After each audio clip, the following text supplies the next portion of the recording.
नमस्कार साथियों, स्वागत करते हैं आईएएस विशेष वॉरियर्स में 71st बीपीएससी प्रीलिम्स।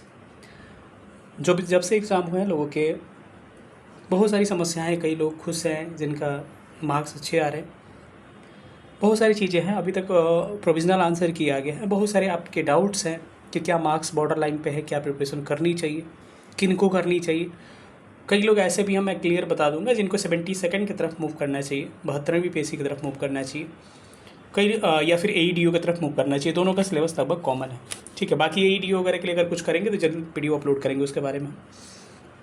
तीसरा चीज़ की जो ऑब्जेक्शन करेगा क्या उसी का मार्क्स बढ़ेगा, ऐसा भी आ रहा है। कैसे ऑब्जेक्शन, क्या क्या हम लोग ऑब्जेक्शन कर देंगे आपका। हम कई बार बोले हैं कि पैसा आपको बर्बाद करने से अच्छा है कि हम लोग किसी के पोर्टल से, या फिर पॉसिबल होगा तो अपने ही किसी मित्र या फिर किसी के पोर्टल से अगर गलत रहेगा क्वेश्चन तो हम लोग कर देंगे उससे ऑब्जेक्शन। ठीक है, क्योंकि आप स्टूडेंट हैं, आपको 250 रुपये पर क्वेश्चन आप समझ रहे हैं, अच्छे खासे कीमत लगते हैं। जितना में आप लोग बैच खरीदते हैं उससे ज़्यादा आपके अगर 5-6 ऑब्जेक्शन करने हैं तो उससे ज़्यादा आपके पैसा उसमें लग जाएगा। तो उससे अच्छा है कि उस पैसे को कहीं और इन्वेस्ट करिए, या फिर कहीं और आप यूज़ उस पैसे का कर सकते हैं। क्योंकि एक स्टूडेंट के साथ क्या चीज़ें होती हैं हम लोग इस चीज़ को समझ रहे हैं। रिजल्ट कब तक आने की पॉसिबिलिटी है, या फिर फाइनल आंसर की कब तक आ सकते हैं, इस दोनों विषय पर हम लोग बात करेंगे।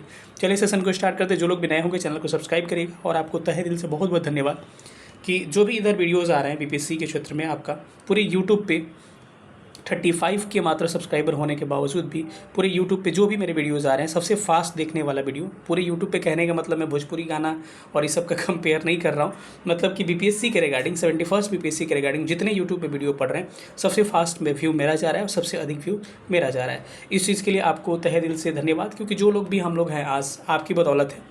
इसीलिए हम लोग चाहते हैं कि आपके लिए जब सब कुछ आप ही हैं और आपकी बदौलत ही सब कुछ है, तो आपके लिए कुछ कुछ हम लोग अच्छा करते रहें ताकि आपको कुछ हेल्प होता रहे। ठीक है, तो चलिए हम लोग सेशन को स्टार्ट करते हैं। जो लोग भी नए होंगे चैनल को सब्सक्राइब करके चैनल से जुड़ जाइएगा, और एक एक विषय पर हम लोग यहीं पे थंबनेल पे ही बात कर ले रहे हैं, सामने उसके लिख के। ठीक है, पहला प्रश्न है कि मार्क्स बॉर्डर लाइन। तो फिर कह लेंगे कि कई लोग कि सर बॉर्डर लाइन कैसे निर्धारित करें हैं आप। पिछली बार ऐसा कमेंट आया था। मैं पहले ही बता दूं कि आपको भी पता है कि बॉर्डर लाइन अभी इस समय का क्या है, और पिछली बार का भी क्या था, लगभग वही हुआ। तो बॉर्डर लाइन का कहने का मतलब मैं एक मोटा मोटी आपको आइडिया बता दूं कि जनरल हैं और 80 बिलो अगर है, या 80 के आसपास, 80 बिलो है, 80 बिलो की मैं बात कर रहा हूँ। जो 80 है वो तो मतलब 80 प्लस वाले कंफर्म मैं मान के चलता हूँ कि उनका रिजल्ट हो जाएगा ई बार का। बाकी अदर कैटेगरी में अगर आते हैं आप, EWS हैं या फिर जो भी हैं, मैं फ़ीमेल के बारे में बात करूँगा, लेकिन पहले मेल के बारे में बात करूँ, या यहाँ फ़ीमेल की बात करें तो बॉर्डर लाइन का मतलब 70 अराउंड बॉर्डर लाइन उनका हो गया। ई बार फीमेल की मैं बात कर रहा हूँ। या फिर अगर अदर कैटेगरी से आप आते हैं, आप BC से अगर आते हैं या EWS से आते हैं, तो दोनों को मोटा मोटी हम एक ही लेके चलते हैं अभी, क्योंकि मोटा मोटी की बात करते हैं। EWS थोड़ा डाउन जाएगा, और तो 75 के अराउंड, 74 75 या कह सकते हैं कि 72 से 75 के अराउंड लड़की की बात मैं बात कर रहा हूँ, मेल की बात कर रहा हूँ। और फीमेल में 65 से लेकर 68 वाले लोग कह सकते हैं कि वही एकदम रेस में है, और बॉर्डर लाइन को कह सकते हैं कि कुछ भी इनके साथ हो सकता है। जो 68 या इससे अबव है तो उनका तो हो जाएगा, लेकिन 65 के अराउंड जो है उनका थोड़ा सा दिक्कत है। ठीक है, तीसरा चीज़ कि कुछ मार्क्स पढ़ने की संभावना है क्या, इस पे भी हम लोग डिस्कस करने। देखिए, अब इतने मार्क्स आपके मैंने जो बताया आ रहे हैं, तो आपको मेंस में प्रॉपर आपको लग जाना चाहिए। मैं फिर से कह रहा हूँ, क्योंकि अगर आपका पीटी का रिजल्ट आता है, और कब तक आएगा मैं इसका डिस्कशन करूँगा लास्ट में। पीटी का रिजल्ट आता है और रिजल्ट के बाद प्रोविज़न में लगते हैं, तो आप ऐसे भी आपका इस प्रीलिम्स का कोई महत्व नहीं है, क्योंकि उसके बाद नहीं हो पाएगा। आप नए स्टूडेंट हैं तो हाँ, हो सकता है कि आपने कई बार मेंस अगर दिया होगा, अच्छी खासी प्रिपरेशन होगी तो आप फास्ट कर सकते हैं, लेकिन अगर आप बिगनर्स हैं तो आपके लिए मुश्किल हो जाएगा थोड़ा सा। ठीक है, तो इसीलिए उसमें टाइम वेस्ट करने से अच्छा है कि या तो खुद से या फिर किसी के तहत आप गाइडेंस के थ्रू जा सकते हैं। अगर आपको कुछ लिखने नहीं आता है, या फिर आप एकदम ज़ीरो है, आपको इसे लिखने नहीं आता है, आपको कैसे स्टार्ट करें, कैसे लाइन को फुलफ़िल करें, कैसे क्या करें, आपको बिल्कुल नहीं आता है, तो हम लोग इसके बारे में डिस्कशन करेंगे, और हम लोग इसके बारे में आपको गाइड करने वाले हैं। ठीक है, यूट्यूब पे भी बहुत सारे वीडियो मेरा फ्री ऑफ कॉस्ट आएगा। एसे का मैं बात कर रहा हूँ कि एसे का 3-4 वीडियो मेरा यूट्यूब पे फ्री में आएगा, जो कि आपको एसे का कंप्लीट आपको लिखने की कला आ जाएगी, आपको लिखना कैसे कैसे है। बाकी हम लोग पेड बैच वगैरह में तो नोट्स वगैरह प्रोवाइड करते रहते हैं। ठीक है, तो जो मैंने मार्क्स एक बताया मोटा मोटी, आप कहिएगा ST SC के सर बात नहीं कर रहा है। देखिए, ST SC कहने का मतलब 65 के अराउंड अगर लड़के हैं, और लड़कियाँ जो हैं 60 के अराउंड अगर हैं, 60 के अराउंड है, तो 60 या 58 के अराउंड है, तो वो क्या है, वो रेस में है। अभी रेस की मैं बात कर रहा हूँ। अच्छी खासी संभावनाएं हैं। और इससे पहले भी जो जो मार्क्स मैंने बताया है, बॉर्डर लाइन बताया, लेकिन वो रेस में सारे लोग हैं। और ST वगैरह का आप 55-60 के करीब में लड़का, और लड़की जो है 50 से 55 के अराउंड है। तो प्रोबेबिलिटी पूरा है उनका कि रिजल्ट होने की संभावना है, ठीक है। अगर इससे कम मार्क्स अगर आपके आ रहे हैं, मैं कह रहा हूँ कि अगर आप जनरल हैं, अगर 75 बिलो आ रहा है, अगर आप BC हैं 70 बिलो आ रहा है, 70 बिलो की मैं बात करूँ, 70 प्लस BC में भी है, तो आप उम्मीद अच्छे खासे कर सकते हैं, आप रेस में हैं, क्योंकि बहुत सारी प्रश्न संभावनाएं आपको बढ़ने की है, 2-4 मार्क्स यहाँ बढ़ने की संभावना है। इसलिए मैं कह रहा हूँ, मैं अभी की सिचुएशन की बात कर रहा हूँ, बाद की नहीं। तो लेकिन अगर 70 से बिलो अगर हैं, BC WS कैटेगरी में अगर लड़के हैं आप, तो मुश्किल है, आप खुद समझदार हैं। 70 या 70 के नीचे अगर हैं तो ठीक है, बिल्कुल आपको मेंस पे अभी नहीं सोचना चाहिए, या फिर सामने एग्ज़ाम है उस पर आपको फोकस करने की ज़रूरत है, या फिर आप चाहते हैं 2-3 महीना मेंस करने का, तो आपको मेंस कर लेना चाहिए आगे के लिए। लेकिन मैं कभी आपको गलत सजेशन नहीं कर सकता हूँ कि कल एक मैसेज आया था कि 42 नंबर आ रहा है सर, मेरा क्या हो जाएगा इसी कैटेगरी में, तो मैंने कहा था नहीं भाई, मैं गलत आपको सजेशन बैच के लिए नहीं दे सकता हूँ, ठीक है, कि बैच में खुश करने के लिए मैं बोल दूँ कि हो जाएगा और बाद में नहीं हो तो बड़ा दुख होता है, ये गलत चीज़ें होती है, ठीक है। अगली बात, अगर UR है, अगर आपको 70 UR में भी 75 बिलो जिनका आ रहा है, UR में अगर 75 प्लस है, तो आपको मेंस में प्रिपरेशन करना चाहिए, और आप रेस में अच्छे खासे रेस में है, कुछ भी हो सकता है आपके साथ, रिजल्ट होने की संभावना है। लेकिन अगर 75 से बिलो अगर है, तो आपको मुझे लग रहा है कि आप AEDU की तरफ मूव कर सकते हैं, या फिर 72nd BPSC की तरफ मूव कर सकते हैं, या फिर आप अगर चाहें तो 2-3 महीना मेंस भी कर सकते हैं, ठीक है। आपके ऊपर डिपेंड करता है कि किधर से आपका मैथ रीजनिंग ठीक ठाक थोड़ा सा है, कैसा है आपका फील्ड। या फिर फीमेल भी अगर है, अगर 70 बिलो अगर जा रहा है UR अगर है, तो उनको मुझे लग रहा है, और BCA WS में 65 बिलो अगर आ रहा है, तो आपको क्या करना चाहिए कि आपको मेरे ख्याल से 72nd या फिर AEDU का एग्ज़ाम दोनों के साथ में प्रिपरेशन करना चाहिए, या फिर 2-3 महीना अगर मेंस आपको लग रहा है कि करना चाहिए आगे के लिए। मैं ये नहीं कह रहा हूँ कि आपका 71st में बिल्कुल चांस नहीं है, अगर इससे नीचे है तो जो सच है भाई सच है, बहकावे में हम नहीं रह सकते। लेकिन जो मैंने मार्क्स बताया है, यानी कि जनरल में 75 प्लस, यानी 77, 78 या 80 के अराउंड, BC वगैरह में 72 या 70 प्लस, यानी 75 के 70 के बीच में, इन सारे लोगों को प्रिपरेशन में करना चाहिए। अगर हमारे से हेल्प लेना चाहते हैं, तो मैं बात कर रहा हूँ कि कई लोगों को सवाल ये रहता है कि क्या क्लासेस ज्वाइन करना चाहिए। भाई मैं कह रहा हूँ कि आंसर राइटिंग के थ्रू आपको जीरो से मैं हीरो बना दूंगा, ठीक है।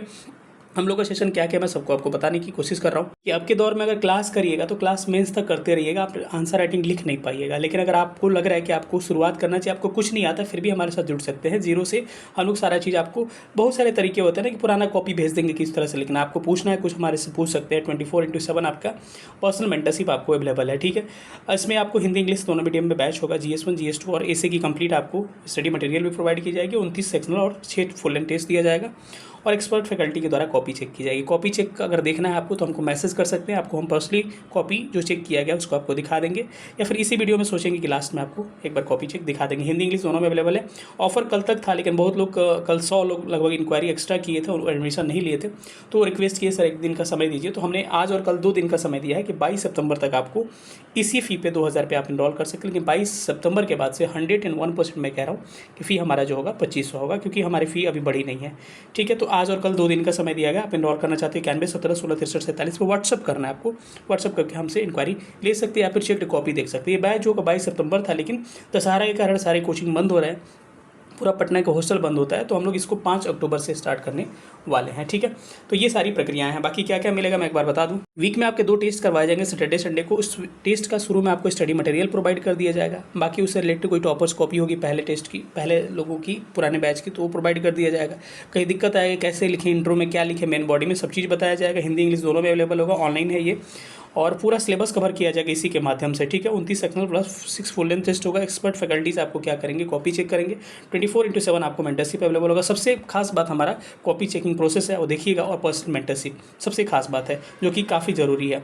जो भी आपको नोट्स दिए जाएंगे, आपको टॉपिक के साथ नोट्स प्रोवाइड कर दिए जाएंगे, इंक्लूडिंग ऐसे भी उसमें रहेगा। आंसर राइटिंग होगा, टॉपर्स कॉपी होगा, रिजल्ट प्रोवाइड किया जाएगा, मॉडल आंसर वगैरह दिए जाएंगे। इनरोल करना है तो 91 17 16 63 47 आज और कल तक, यानी 22 सितंबर तक हमारे साथ इनरोल कर सकते हैं। पुराने फ़ी पे 2000 पे, बाकी उसके बाद 100% फ़ी मेरा जो होगा 2500 हो जाएगा, ठीक है। तो चलिए हम आगे बढ़ते हैं वीडियो में।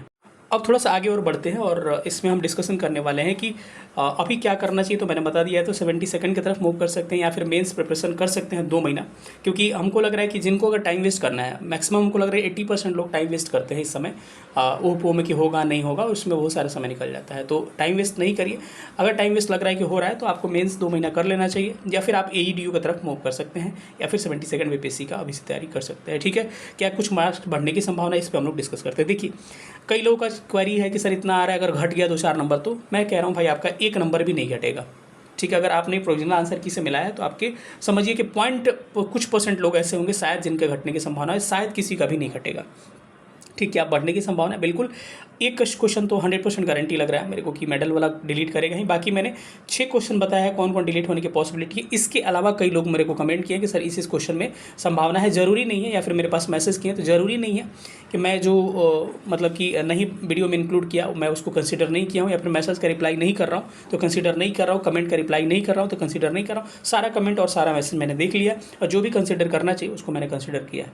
अगर हमारे पास ऐसे अकाउंट होंगे जिसमें वो क्वेश्चन गलत होंगे तो उस अकाउंट से हम लोग क्या करेंगे, उसको ऑब्जेक्शन रेज कर देंगे। देखिए, ये प्रोसेस है कि अगर आपने क्वेश्चन को अटैम्प्ट नहीं किया है या फिर क्वेश्चन को गलत अटैम्प्ट सही अटैम्प्ट किया है तो उस पर ऑब्जेक्शन रेज नहीं कर सकते हैं। रीज़न इसका ये है कि वो मांगता है कि क्या आपने पुट किया है आंसर और क्या आंसर दिया गया है प्रोविजनल आंसर की। अगर अपोजिट होगा उसका तभी आप उसका आंसर की वहाँ से आप पुट कर सकते हैं, ऑब्जेक्शन कर सकते हैं। समझ रहे हैं ना? तो ये प्रक्रियाएँ हैं। अब सवाल ये आता है कि 250 रुपये आप लगाइएगा, काफ़ी ज़्यादा पैसे लग जाएंगे। ठीक है, उससे अच्छा आप बैच लेके या फिर कहीं आप प्रिपरेशन कर सकते हैं, उस पैसे का कहीं किताब खरीदने में आप यूज़ कर सकते हैं। हम लोग कोशिश करेंगे कि जो भी संभावित प्रश्न है उसको जरूर हम लोग ऑब्जेक्शन उसका करेंगे। आपके पास अगर कोई सोर्स है तो हमको मैसेज कर दीजिएगा, हमारे पास अपने स्तर पे होगा तो हम लोग भी अपना जुगाड़ करेंगे। ठीक है, अब बात ये रही कि सर मतलब कि क्या जो ऑब्जेक्शन करता है क्या उसी के मार्क्स बढ़ते हैं। बहुत सारे सवाल ऐसे आते हैं, बिल्कुल ऐसा कुछ नहीं है। जो ऑब्जेक्शन करेंगे, अगर परिवर्तन होगा, अगर प्रश्न डिलीट होता है सबके मार्क्स बढ़ेंगे, अगर वो प्रश्न का आंसर चेंज होता है सबके चेंज हो गया, भले वो ऑब्जेक्शन करे या ना करे। अगर उसका सही भी है, उसका चेंज हो रहा है तो उसका मार्क्स घटेगा। ठीक है, तो कहने का मतलब है कि ऑब्जेक्शन कोई भी करे, अगर उसमें परिवर्तन किया जाता है तो पूरा फाइनल आंसर की में ही परिवर्तन होगा जो सबके लिए अप्लाइड होता है, तो उसे प्रॉब्लम नहीं है। मुझे लग रहा है कि अगर देखिए, अब बात ये है ना कि कई लोग बहुत सारे प्रश्नों का भेजने लगते हैं कि सर इसको भी कर लीजिए ना, इसको भी। अरे भाई, बात ये है कि ज़्यादा के चक्कर में कुछ हासिल नहीं होता है कभी कभी, तो इसीलिए जो पॉसिबिलिटी है उसी पे करने की ज़रूरत है। क्योंकि अगर 10 क्वेश्चन पे भी ऑब्जेक्शन हम लोग करते हैं तो लगभग कितना आपको 2500 के करीब में आपको पे करने पड़ेंगे। तो कुछ कुछ चीज़ें ऐसी है कि आपको जो ज़रूरत है, और एक अपना क्रेडिट भी होता है, क्योंकि आपको पता है कि TGT में जब एग्ज़ाम हुआ था उसमें मैंने 8 क्वेश्चन पे ऑब्जेक्शन किया था। प्रोविजनल आंसर की में मैंने आपको पहले 2 राउंड में होते थे, पहले फ्री में, उसके बाद फिर पैसा लगा के। फ्री में मैंने 5 क्वेश्चन का ऑब्जेक्शन किया था, 5 में 5 डिलीट हो 5 में 5 चेंज हो गया था। और सेकंड सेक्शन में मैंने 4 क्वेश्चन का ऑब्जेक्शन किया, 4 में 3 चेंज हो गया था। और कई लोगों का रिजल्ट उसी के कारण हो गया, लगभग 7 प्रश्नों के आंसर 8 चेंज हुए थे, मेरे को याद नहीं आ रहा टोटल, 5 और 3 8 चेंज हुए थे। ठीक है, तो 8 प्रश्नों के कारण कई सारे लोगों का रिजल्ट हो गया।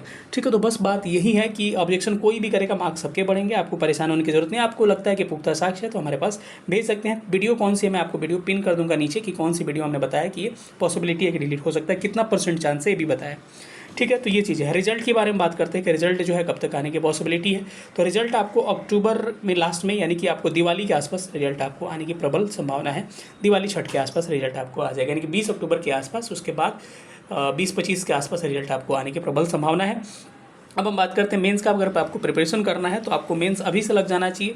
और क्योंकि हम लोग बैच 5 अक्टूबर से स्टार्ट कर रहे हैं तो उसमें आपको ठीक से हर तरह से हम लोग गाइड करने की कोशिश करेंगे। और एक अच्छा मेंटरशिप होना जरूरी है, केवल क्लासेस करने से हर चीज़ें नहीं होती है। तो आपको अभी प्रिपरेशन में लग जाना चाहिए। और अभी आपको क्या करना चाहिए, अगर अभी जब तक बैच स्टार्ट नहीं हो रहा है, चाहे जो भी हो रहा है, तो आपको PYQ जो प्रश्न पूछे गए ना KBC नैनो या किसी पब्लिकेशन का लेके PYQ प्रश्नों को थोड़ा ऑब्जर्वेशन करना चाहिए। उसको पेज में कहीं लिखना चाहिए कि मौर्य कला से, मॉडर्न आर्ट से क्या क्या पूछा है, और विशेषताएं फीचर्स बार बार पूछता है तो अगली बार भी पूछा जा सकता है। पटना कलम से क्या क्या पूछा है, 1857 की क्रांति से क्या क्या पूछा है, सबको एक लिस्टिंग कर लीजिए, आपके लिए काफ़ी फायदा होगा। तो कम से कम ये शुरुआत कम से कम करिए। आता है नहीं आता हो तो बाद में हम लोग सिखाएंगे। कैसा लगा सेशन सब लोग बताइएगा। अगर आपको लग रहा है कि कोई क्वेरीज है, अगर आपको कुछ प्रश्नों पर आपको बताना है कुछ, तो नीचे कमेंट जरूर करिएगा। मिलेंगे किसी अगले सेशन में, तब तक अपना ख्याल रखिएगा। Thank you for support and love. Thank you so much. जय हिंद।